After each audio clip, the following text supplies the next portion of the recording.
and welcome here to TalkFCB, and welcome back to the channel, guys, for a full Barca news roundup coming your way today. And I do have to say, we've got a really good balance in today's video. We're going to be talking a lot about the football, about Barca's training sessions, about that pre-season preparation, very much continuing under Xavi, but we're also going to be talking today about Franck Kessie's official presentation, words from him, and also the president, Joan Laporta, plus as well, of course, we've got transfer talk. We're going to be talking there about Laporta's recent meeting with the super agent, Jorge Mendes. And there's also a lot of talk about midfielders, Bernardo Silva, Frenkie de Jong, Nico Gonzalez, all discussed, and Gavi too. There's great news on Gavi, and it's all coming up for you today.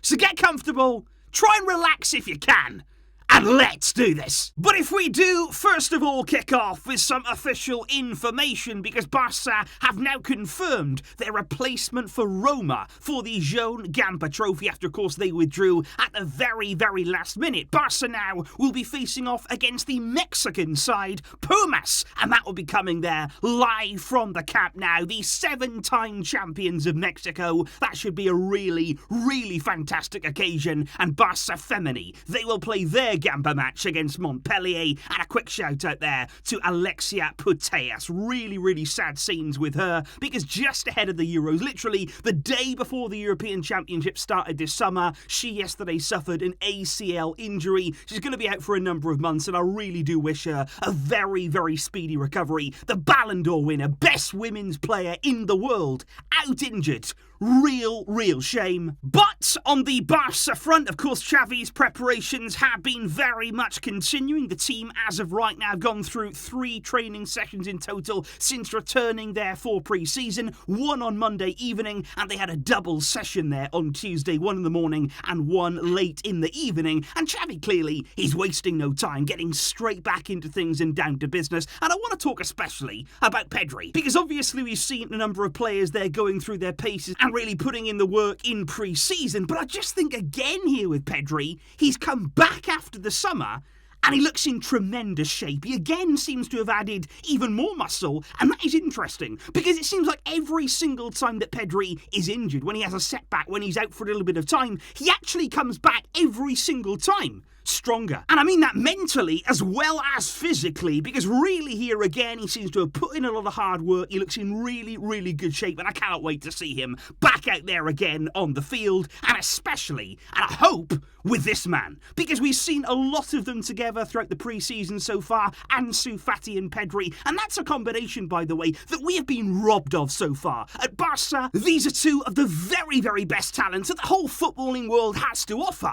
But we've barely seen them play together because of injury problems. And I just hope that this season, in this campaign, we can finally see this duo really take flight. Because I think not only us Barca fans deserve it, not only do we really, really want to see that, but I think football needs that. That is how special this combination really could be. But of course, a brand new face who is going to be added to our midfield this season is none other than Franck Kessie. And it was great to see him today presented at the Camp Nou. They're wearing the Barcelona shirt, and it really looked good on him. I've got to say, he looked very much at home in his surroundings. And it was interesting as well that he admitted that he spoke actually with Zlatan Ibrahimovic there, his teammate, of course, last season at AC Milan. And he actually spoke to Zlatan about a move to Barca, and he said today that Zlatan told him it was a great place to go. He recommended this move, and he also told Franck, make sure you work hard, make sure you get the maximum out of that opportunity. Kessie today said when a coach like Xavi calls you, you can be happy, because that means that your work is being appreciated, being recognised. He said, I spoke to him and he explained that I would have an important role at the club.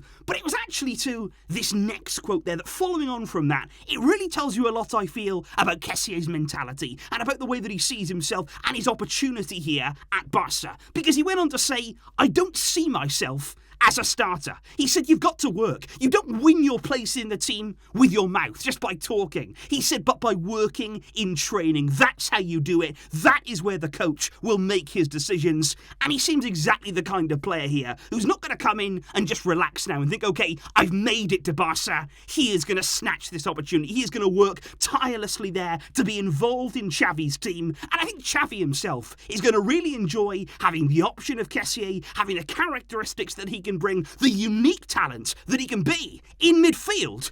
And I can't wait to see how it's all going to work out in these seasons ahead. There was also plenty of official words today from Joan Laporta because, of course, he was there alongside Kessie. They spoke together in a press conference. And, of course, in these things with the journalist present, it's often the case whereby Laporta gets asked about completely other things, other topics aside from the man sitting alongside him. He was asked there about Ousmane Dembele, and Laporta was very, very frank and very clear once again. He said if he wants to stay, he has to accept our final offer. Real emphasis there on final. Barça will not go any higher for Dembele. He said otherwise he will have to leave. And Laporta said that goes for every player. He said it depends on him now. He hasn't accepted our current proposal, but he also hasn't rejected it either. There is no time limit on this decision. Very much putting the ball there all in Dembele's court. And there has been plenty of news surrounding Laporta throughout this week so far, because on Monday evening he actually sat down there and met once again with the super agent Jorge Mendes. That's not the first time they've met this summer. It's happened several times already, and I suspect as well it will not be the last time that they meet either. Mendes has a lot of connections to Barca in this transfer window, and there's a great number of possibilities really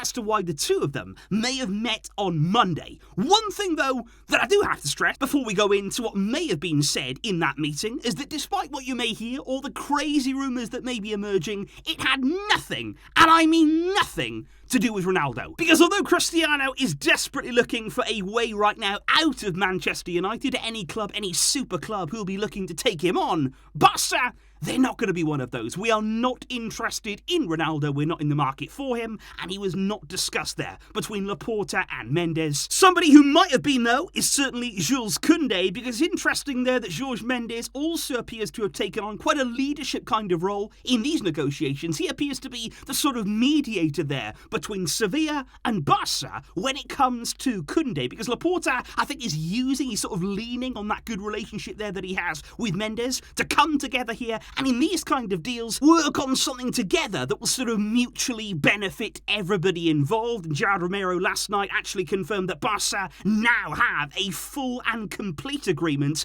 with the player. Koundé is happy to come. He's agreed on Barca's terms and he would like to make the move this summer. But those negotiations, of course, with Sevilla are very much continuing. Barca trying to drive down that €65 million asking price as much as possible. And you do feel as though with Barca really negotiating hard, this one, it is going to drag on, it is going to go on, and it's not going to be over very quickly at the moment, because there's work to be done on that fee. Another player, though, who was undoubtedly spoken about in that meeting will have been Bernardo Silva, direct client there of Jorge Mendes, and I'm sure that Mendes has some sort of understanding of what Man City would be looking for this summer in terms of the kind of fee they would demand if they were to sell Bernardo Silva. I think Barca, to be honest, they're kind of aware right now that it would be tough. We've spoken about it before, if Frenkie was to leave the club, if we were to get that money coming in, going out and just buying Bernardo, it's not an easy thing to do. We are talking here about signing a key player from one of the best teams in the world, and not only that,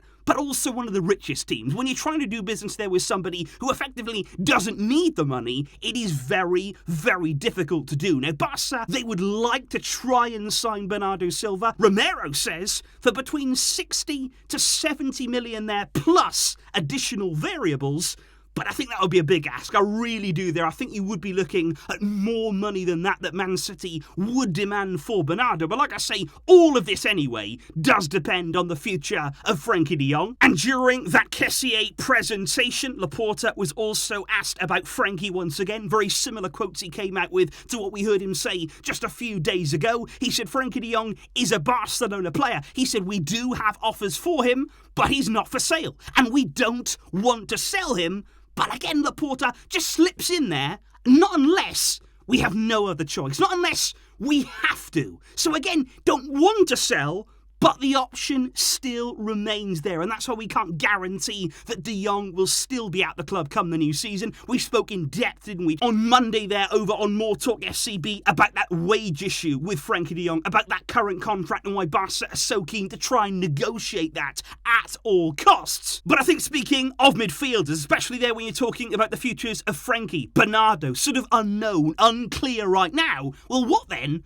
of Nico Gonzalez? Because this right here, again, it's a another Mendes client, another name that undoubtedly would have come up in that meeting. And earlier in the summer, Mendes clearly said that Barca were not interested in selling Nico Gonzalez, that they were not going to do business for a sale this summer. Xavi very much sees him as part of his long-term project at Barca, but over these past 24 hours, there have just been a few more rumours suggesting maybe there might be a loan deal this summer. Maybe there is a possibility that Nico Gonzalez, if he felt as though he wasn't going to get the kind of football that his development needs, maybe he could leave the club on loan. And I think when you are looking at our midfield options, obviously you've got Franck Kessie arriving, you've got Pedri there, you've got Gavi, Busquets as well, Pablo Torres being signed this summer, whether we're going to see him regularly in the first team yet. De Jong, of course, future unclear, and Ricky Puig leaving. So do you see Nico gaining prominence in that midfield? Do you see him getting enough minutes to really develop and improve in the way that he should be in Xavi's midfield next season? Because he is still only 20 years old right now. There's a lot still to come, I feel, from him. There's a lot of growth that is in his game. And I think last season, particularly there in the second half of the season, I think he was really limited to just coming off the bench. That's the feeling that I got from Nico. Xavi, I think, wanted to keep him involved. He didn't want to cast him aside. He can see the talent there, but it was always coming on in a game, trying to adjust then midway into the second half, and that's tough. Unless you're starting games regularly, it's difficult to feel comfortable. It's difficult there to actually feel as though you're at home in that midfield. But I think we have to be patient here with this Nico decision, him and also the club as well. We can't jump into just sending him away on loan anywhere, because I think actually we've got to wait and see where we are going to be this summer, who departs that midfield, who arrives into that midfield, because you don't want to actually let him leave and him walk out the door if maybe an opportunity might open up, if there's actually going to be more chances for him than maybe we originally thought. So we've got to wait and see exactly where we end up. What would you personally do, guys, with Nico this summer? Would you keep him at the club, or would you maybe look to loan him out? Because finally, we've got to talk about Gavi. And speaking of midfielders, and speaking of very talented ones indeed, let's talk about Gavi and his contract situation. Because obviously, on this front, guys,